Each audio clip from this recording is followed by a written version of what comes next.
Our lives are made up of moments we hope to never forget, but our memory can only do so much. To make those experiences last forever, it requires writing. My next guest believes in the importance of documenting life through a personal history. In fact, she says writing your history not only benefits your family in the future, but it can also benefit your current physical and mental health. Writer Susie Boyce is joining me in studio, writing instructor as well. It's great to have you. Thank you. This is a topic that I'm sure you can appreciate, and I'm sure you hear all the time. It sounds so daunting and overwhelming to put my life and my lessons and my wisdom and my experiences on paper. What's one mind shift, Susie, or one way we can lighten the load or make that feel a little more approachable? So really, we can take away all preconceptions of what it is to write our personal history. Okay. And we can just think of it as collecting our important moments and memories. It's just a collection of what's important to us. No projected length, no projected No, scripts. my grandparents have huge volumes. We do not have to do that. There is no rules except to get your memories together. I want to ask you about this twofold benefit of helping yourself as you do these writing exercises or this writing project, and also helping others. In your experience, how does it first help ourselves? Well, I'll answer that with a personal experience. Sure. So in 2013, I was in an accident, and I had a brain injury in that accident, and it really affected me for years. There were lots of years of difficult recovery, and not until kind of far into my recovery, when I went back and I read what I had written shortly after the accident, did I truly understand the significance of what it had done to me and the difficulties for my family. And through that, I was able to process, and with more writing, I was able to process the trauma for me and for my family so much better. And so really there are lots of studies, I'm sure you've heard about them, that they do help, that writing does help our physical and emotional health. And that's one of the reasons it can just help us process hard things and happy things. It just helps us process. It becomes a form of therapy, really. Absolutely. And we joke lightly about that phrase, hindsight is 20/20, but when you're going through something, especially something traumatic like that, you're in the motions, you're in the pace. You're not really seeing what's happening. Right. And the impact. Right. So Kierkegaard has a quote, and I love it. It's life can be understood only backwards, but must be lived forwards. There it is. And so that's how and writing about things helps us do that. I believe that. For sure. I believe that. How can it benefit those around us, those we love? So what we're doing when we're gathering these memories is we are providing a legacy.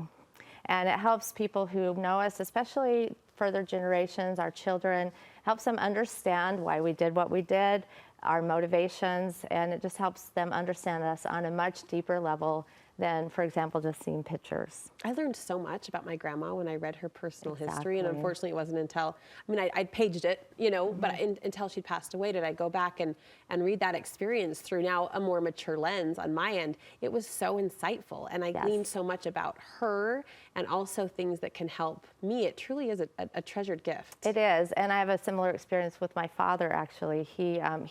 I knew he was a prolific journal writer, and he had written several other things as well. And I appreciated, while he was alive, I appreciated that he had written, and I had read some of the things, but not until he passed, a little too early for all of us, every word he wrote is precious now, and I understand him on levels that I never did.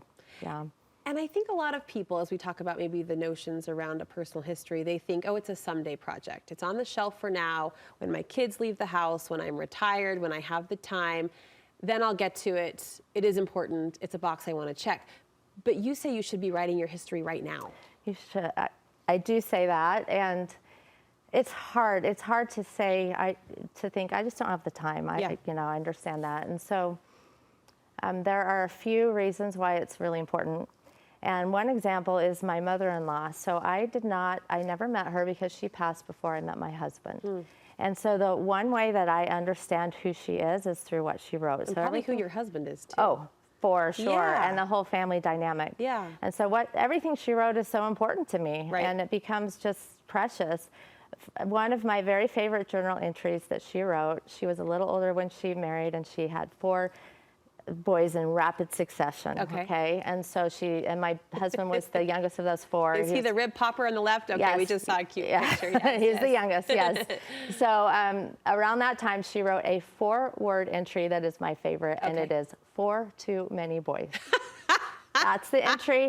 And if she wrote nothing else besides that, I would love her. Yes. Right? And through her, you're connected through those 4 words, that 4-word entry. If that's all she wrote. I love that ever, story. I would love her I love from that. Yeah. You also, I mean, we talk about simplifying it, and for you, that looks like weekly prompts. And Correct. you have a prompt for us today, so we're really going to throw it out there and encourage women to grab a pen, grab your phone, grab a computer, grab your laptop, and take on this prompt. Give it to us, Susie. So the prompt, so this is what it is. We, instead of relying on our social media to tell our stories, the challenge is to go a little deeper. Okay. And it's fairly simple. It's simple. You take one post or picture from your phone and you tell the real story. You tell the whole story. In depth. In depth. You talk about the hard things and the good things. You might cry, you might laugh. That's all really good for us. And when we do that, then we help us understand ourselves better. We also help people who will read it later understand us better. I love that challenge. And that speaks to the immediacy of the writing assignment too, because I'm going to remember a lot more about that photo that I took last week than I am about a photo I took last year. That's true. Okay. Susie, where can we get more from you? So SusieBoyce.org, you can have, if it's hard to come up with what to write about, I'll always have a prompt once a week. And you can also find me on Instagram at Susie Boyce. Are you writing these on a laptop? Are you storing these in saved files? How are you? So I do that, and sometimes I just write. Journal. Honestly, there's no right way to do it. Whatever works for you. Well, this conversation, it's something that's been on my mind, especially as a mom of young kids, finding that time to put down those stories. But you've inspired me even more so today. So thank you. Thank you so much.